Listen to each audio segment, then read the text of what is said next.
Today's conversation is for the dream builders, for the people, the founders who want to create companies, businesses, brands, products, services with soul, for the people who don't want to be restrained by finances, who want to connect with a discerning audience and serve in a way that commands a premium price point. This video is for people who dream of building a luxury brand but might not know where to start. And if that's you, then this video is for you. My name is Tosin, and I'm the founding principal of Atelier Oluwatosin. We are a 360-degree brand consultancy that works at the intersection of design and business to create beautiful futures for sophisticated companies. Over my decade working in the design and luxury spaces, I've learned quite a few things about what works to connect with affluent audiences and what just adds to the noise.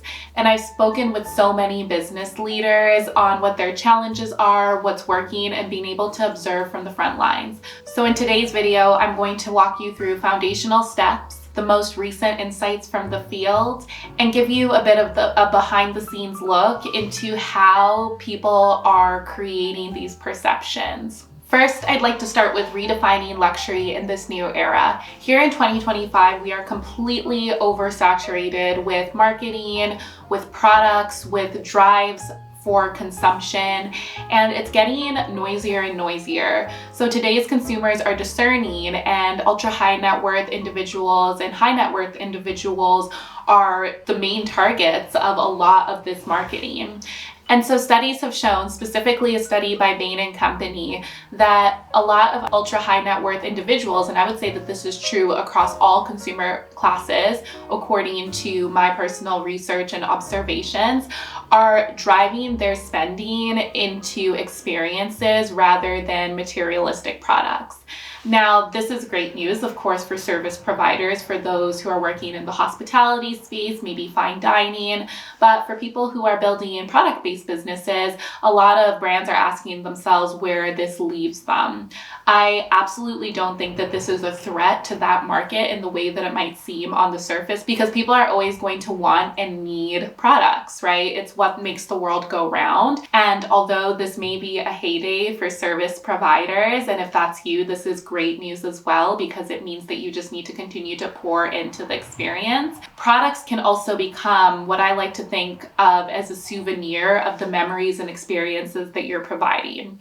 And so this means that we need to reframe our thinking from selling craftsmanship exclusively or by peddling how special the products might be, and more so into what feelings our products provide, the aspirational lifestyle that they serve, and really pour into the customer journey, all the way from awareness, from when they become aware of your brand, into conversion, when they finally decide to make that purchase. And think about every single touch point through A through Z and make sure that it's an experience. It's something that causes and inspires delight. So how do we do this step by step?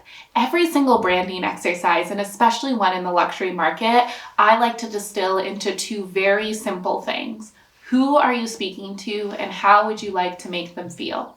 Of course, there's the demographic part of it, where a lot of brands that I speak to will talk about, well, we want to target a female consumer who might be in her 30s to 40s, who is earning upwards of $200,000 per year, living in a major city. Okay, those things are absolutely important, and they're helpful for, especially if you're doing an advertising campaign, knowing where to target, knowing what demographics to target.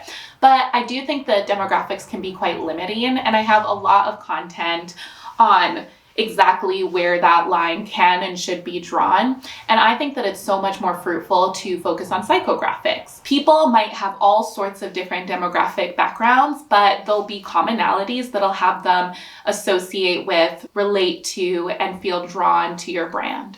So you want to be thinking about what these people value, what kind of lifestyle they live, what they care about, what interests them, and focus more on that than their race, gender, age, or income. The other things will usually fall into place when you focus on these psychographic elements. So when you think about your brand, your personal story, the cultural anchors that you're pulling on, who does that resonate with? Perhaps it's people who love the arts. Perhaps it's people who like to support local, people to whom sustainability is a really big deal, people who do love craftsmanship and quality and like to find value in the things that they purchase. Think deeply about what you personally value and what your brand, what your company is adding to the world, and why you feel so motivated to do such a difficult thing as add a business to the marketplace. I know there's a reason why, so it's digging deep inside yourself and finding it, and then thinking about the people that will connect with that, and then creating a brand experience that reads like a love letter to that person. Once you've clarified the essence of your brand, the next step, and this one is the most difficult part of it, I would think, is how do you want to make them feel, and then figuring out how you can actually deliver on that and allow people to feel that way. So if we know who we're speaking to right now, and then we think, when they interact with my brand, I want these people to feel delighted, excited, peaceful, calm, understood, heard. These are all different emotions that would lend themselves to completely different experiences. So let's take Hermès, for example, one of my favorite brands to analyze, because right now they're absolutely dominating the luxury space, and they are a great example of exactly what it means to create ultra luxury experience. Now, you don't have to have products priced in the tens of thousands, and you don't have to create an entire challenging experience for people to be able to buy your product, but I do think that there's a lot of lessons to be learned here. Hermès is obviously targeting a very, very affluent clientele, but more so, they're targeting people who value heritage, luxury, class, sophistication, people who want people to look at them and think, that person's wealthy, that person is accomplished. And so they value that validation in some ways. And so through that, they are taking those people with those specific values, and they want to make them feel accomplished when they get something like a Birkin bag. And so the experience that they've created is a challenging one, where either you need to have so much financial power that you're able to afford a Birkin on the resale market, which, as you may know, could run anywhere from $10,000 to hundreds of thousands of dollars. And that just shows, right, that there's a certain level that this person must have accomplished in their life to be able to be carrying this type of bag. Or if they purchased it straight from the store, that means that they had such a great relationship with an associate at the store that that person was able to give them that bag. In order to get there, same thing. They must have made several purchases with Hermès over time, built this relationship, which again indicates a certain level of financial power, right? And so when that person gets that bag, they feel like they've arrived at something. And so you can see how every single touch point is tailored for that experience, and we can get down into the nitty-gritty, from the store design to the logo design to the digital experience to any social media that they may show up on. Everything reinforces through visual psychology those feelings and those experiences, and reads like this traditional heritage brand that just feels powerful. It just feels luxurious. It feels very expensive. It's so important for you to know your buyer intimately. You can do this through qualitative or quantitative research. Of course, if you're a bigger business, then you can do surveys and traditional focus groups. But one of my favorite tools, especially for my smaller businesses and even for bigger brands as well, because I think it can bring a unique type of insight, is doing social listening. This can be conducted on social media or in person. While I was studying at MIT Sloan School of Management, one of my professors shared a story of when she was doing a research project earlier in her career, and it was for Dawn, like the laundry detergent. Now, this is absolutely not a luxury brand, if anything, quite the opposite, but they were trying to figure out how to reach a market, and they ended up going on foot, on ground, to a trailer park, and they just sat for a while and they sat in the laundromat and they watched people doing laundry, they noticed across the board that a commonality was that everybody was holding the laundry to their face and smelling it. And so that's when it clicked in for them that, okay, scent is really important to this buyer, right? And so then they were able to frame their marketing around that attribute, around that feeling of having a fresh, clean bin of laundry and holding it to your face and smelling it. And that became one of the main anchors of their brand. Now, thinking about that in the perspective of a luxury market, it might be a little bit more difficult to sit and observe these people in their natural habitat, but we can do this through social media. I love the Instagram comments. I love tools like Reddit. I love anywhere where people are chatting, especially if it's semi-anonymous, because people feel free to use their actual thoughts. And so going in and seeing what the conversations are, seeing what people care about, seeing what they're thinking about, and analyzing that data is so helpful and so important to get into the minds of the people who you're trying to speak to. You can, of course, do this again through paid marketing, paid digital surveys and ads, and you can do focus groups, whether it be informal or formal, whether you be paying people to come and sit and talk to you, or just gathering a group of people in your network in an executive roundtable, or just in a group and, offering people lunch just to get their thoughts.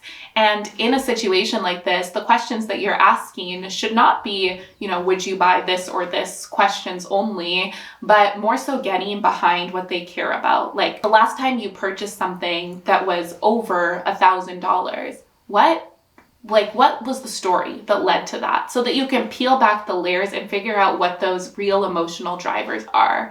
And I'm sure that you'll hear me say this many, many times, but people make emotional buying decisions and then justify it by logic, right? So people are emotional, no matter how analytical and logical that individual personality might be. The way the human brain works is that they are making emotional buying decisions always. They are always buying a feeling, some type of aspiration, and then the logics come second to that. So it is important to have those analytics to say, hey, my product lasts this long and things like that, but that shouldn't be the first thing that you're going in for, because it just simply isn't effective. When building a luxury brand, something that you have to master is building desire, creating desire. Now, for the luxury space in particular, there needs to be a level of mystique to this, right? And that mystique, it doesn't have to be full speakeasy, it doesn't have to be full Hermès, to go back to our earlier case study, but there does need to be a level of, if you know, and you need to create a sort of in-group. There's so many different ways that you can do this. Of course, it can be through price point. It can also be through your marketing strategies. It can be through the way that your storefront is designed. Maybe it's a little bit more private so that you can not clearly see who's shopping inside there, and maybe you only see a snippet of who's going in and coming out. But there just needs to be a level of mystique that I find is really effective when creating that luxurious presence. So what's important is finding your positioning in the marketplace. I like to find clear space where nobody or not many people are competing in that area, because then you have a really intriguing concept, and then dominating that part of the market. Let's dig a little bit deeper into designing for immersion.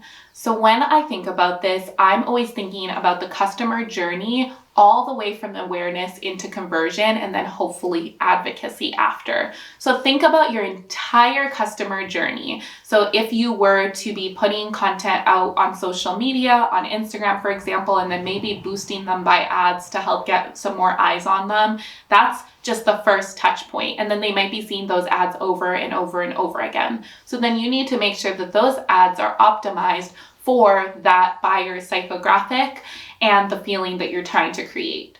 So again, back to those feelings, perhaps if it's joy, then you need to be showing things that are going to trigger the emotion of joy, right? So the colors that you're using, maybe you're using yellows, maybe you're showing lots of smiling people, maybe the entire tone and the sound in the background is joyful, even if it's not, upbeat, happy music in a corny type of way, but maybe we have birds chirping and things like that, like it's shot in the morning, right? So everything, you should be thinking about that emotion and producing that. And then maybe that person is going to click and land on your Instagram page, hopefully give you a follow, or at least scroll through and see a little bit more of your content. Every piece of content needs to be considered then, in your general overall feed, and social media presence should again be considered.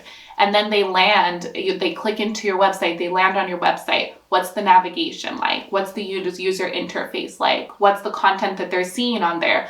What's the tone of the copywriting? What expressions are your models making? Once they actually purchase it, the journey doesn't stop there, right? So maybe, again, if we're staying with that emotion of joy, maybe when they click purchase, there's like a happy little tone and you have a little bit of sound design in there or something. Or after they purchase it, there's a really warm thank you message that talks about how, hey, we're a small company and somewhere in New York City where we're founded, somebody's phone just got pinged with a notification and we just had a warm smile on our face and we're so excited for you to get to experience our product, right? And then in their packaging as well, we don't want to forget about that touch point.